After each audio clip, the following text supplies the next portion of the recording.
Hey, what's up guys, and welcome back to another video on the channel. What the actual fuck are we reading right now? Not only is the football atrocious for the past 2 years, but this season especially, not only have Real Madrid gone through 3 different managers in the past 2 seasons, not only have we had transfer windows where the board choose not to invest fully. They invest bit by bit, but not, up to where we really need it to be. But we get so many news in the past couple of weeks. The Spanish players like Raul Asensio, Carvajal, Dani Ceballos, they are unhappy with Arbeloa because Arbeloa prioritizes the internationals. He plays them, and players like those three who are hardly getting a look at, they are unhappy. Then we get the news. It's Team Mbappe versus Team Vini Jr. again. And this time it's not even the fans. This time it is the players. And guess what? Now we have got players punching each other, fighting with each other in training. What are we doing, bro? What are we fucking doing? What are we doing? Someone explain, because we have had a terrible season again. We are going to go trophyless again. And this time we're going to do it in style. You know what I mean? We will literally let Barcelona lift the trophy when they beat us. Because if you think Real Madrid are winning El Clasico at the Camp Nou, forget about it. Barcelona will not win. Barcelona will humiliate these group of players. Simple. And not only do the fans already have to deal with the shit, like I just said, that we will lose the title in the game against Barcelona, players are coming out and fighting. Players are coming out and having a war with each other. Forget about unity, harmony, being united and together when times are tough. Throw all of that out the window. This is Real Madrid now. No leadership, no quality, no mentality, weak mindset, not hungry to go for success. We can name so many problems with the players that we have at the moment that is the result and the cause as to why we are where we are. Firstly, I said this for the past couple of weeks. Go back to my previous videos. I did one a couple of weeks ago where I was explaining the problems at Real Madrid, but now it has escalated, of course. But I'm gonna say this: I am not Team Vini, I am not Team Mbappe, I am not Team Valverde, I am not Team Tchouaméni.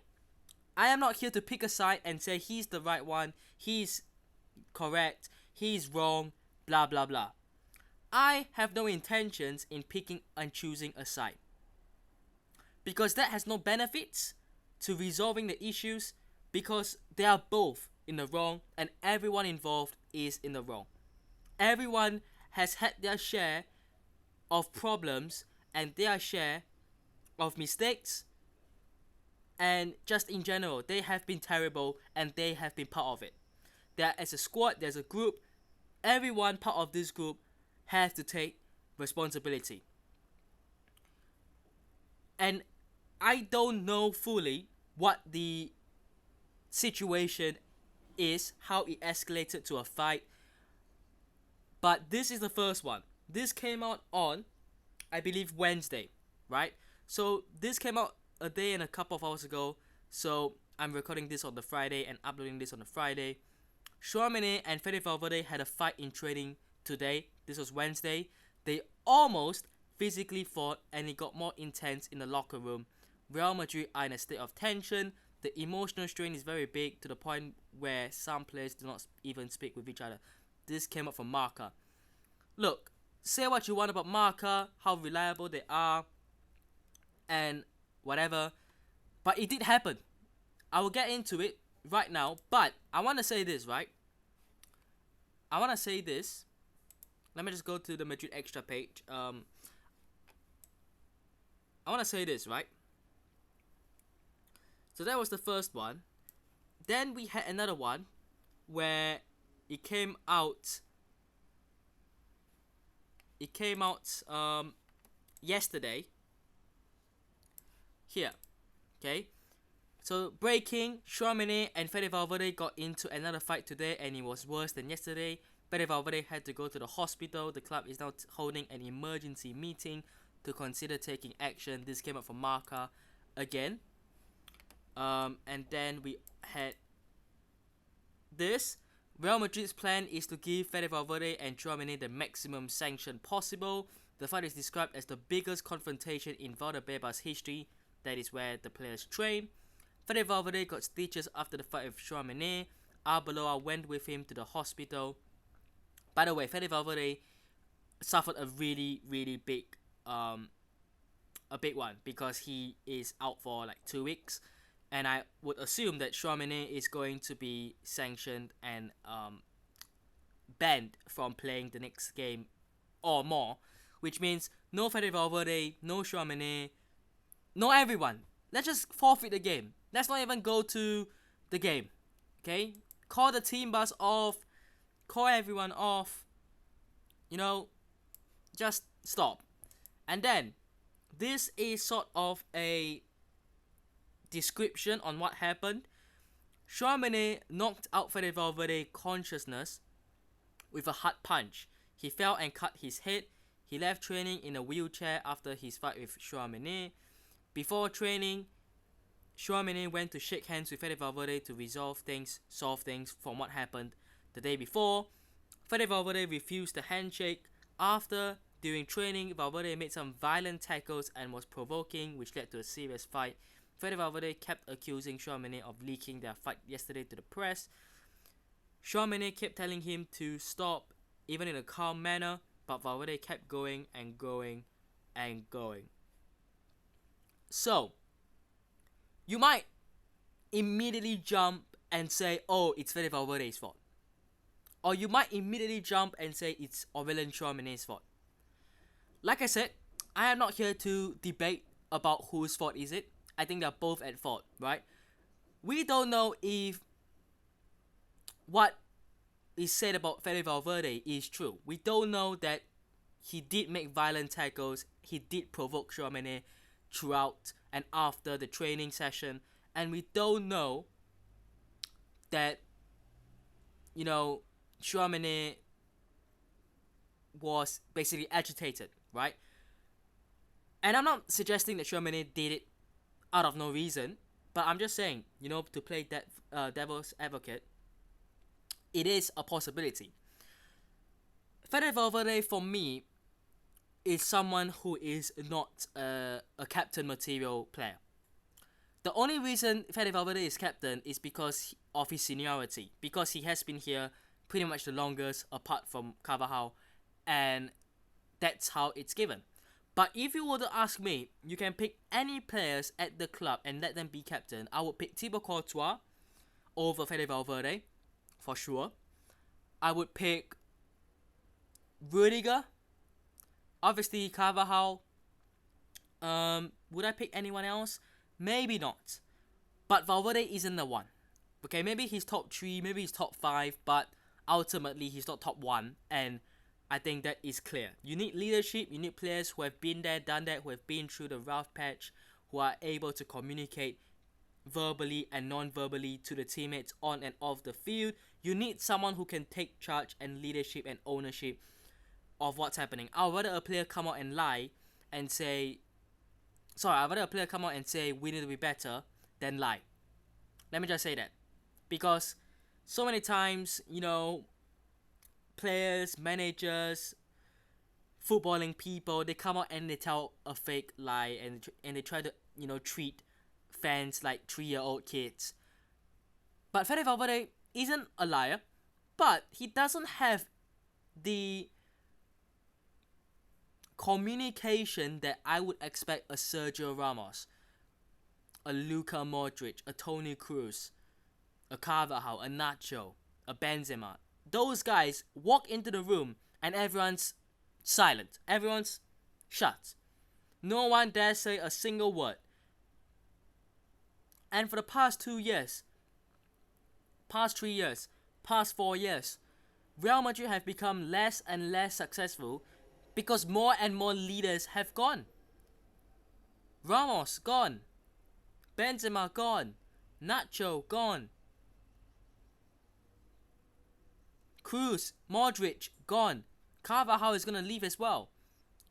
And the fact that Fede Valverde is the captain right now, and he has just been involved in a fight, whether he was provoking or he was innocent, he was still involved in a fight. The captain being involved in a fight, right? The second club captain being involved in a fight does not have a good look for him.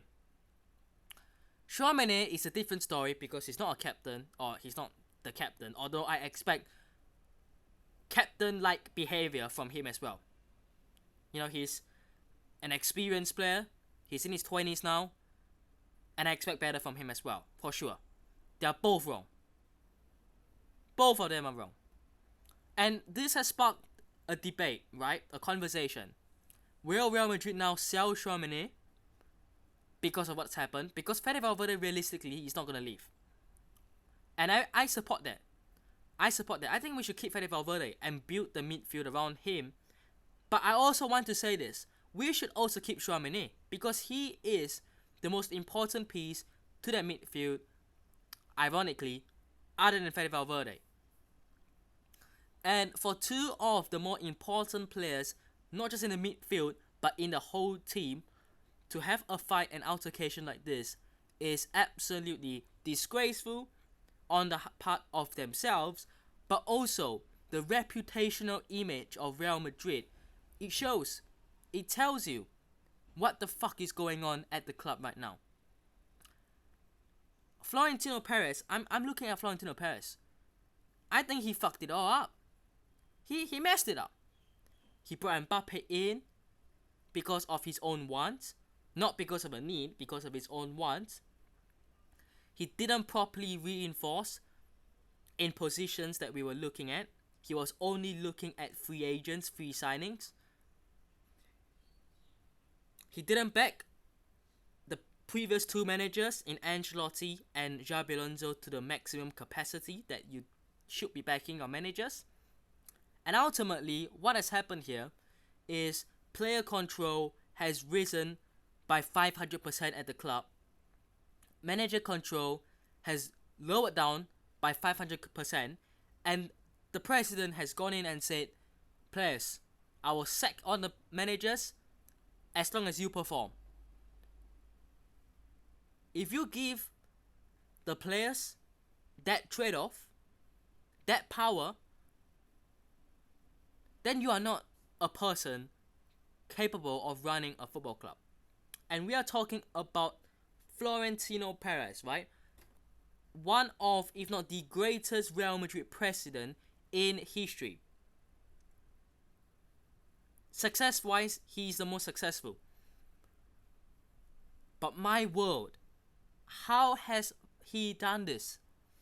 How has he achieved this? How has he managed to pull this off? I'm struggling to understand how and why this is happening. I think every Real Madrid fan feels the same way. It's not just the results anymore. It's an institutional problem. It's a club problem. It's a club culture problem. Player power is too big, too strong, too powerful at the club. And you have to look at the people who are encouraging this. Florentino Perez, I don't know what you could do to resolve this, But my world, you have dug yourself not even a hole. You've dug yourself a pit, bro. You've brought in all the cranes, excavators, whatever. You've dug all the sand, all the dirt out, and you've jumped right in. Okay, maybe not you, but you've put the club right in. I don't think it doesn't really affect him, but you have put the club in that hole, in that pit, and now we are finito, bro. There is no turning back from this. Players are fighting. We've got Team Mbappe versus Team Vinny. We've got Team Valverde versus Team Tchouaméni. I don't want any of these teams. I don't want it. I want Real Madrid. I don't care about Team Vinny, Mbappe, Valverde, Tchouaméni. I don't care. I don't support any of them individually. I want all of them to work and play together like a team. And unfortunately, the reason why they're not doing this and why they will never do it is because of the amount of power they've been given by the club. And not by the manager, by the board, by the president, by the people running the club. The managers have told us. Xabi Alonso told us since day one. This is a kindergarten. Xabi Alonso said in January, before he was sacked, if you don't get rid of some of these problems, you will never succeed. Guess what happened to him? Ching ching, sacked.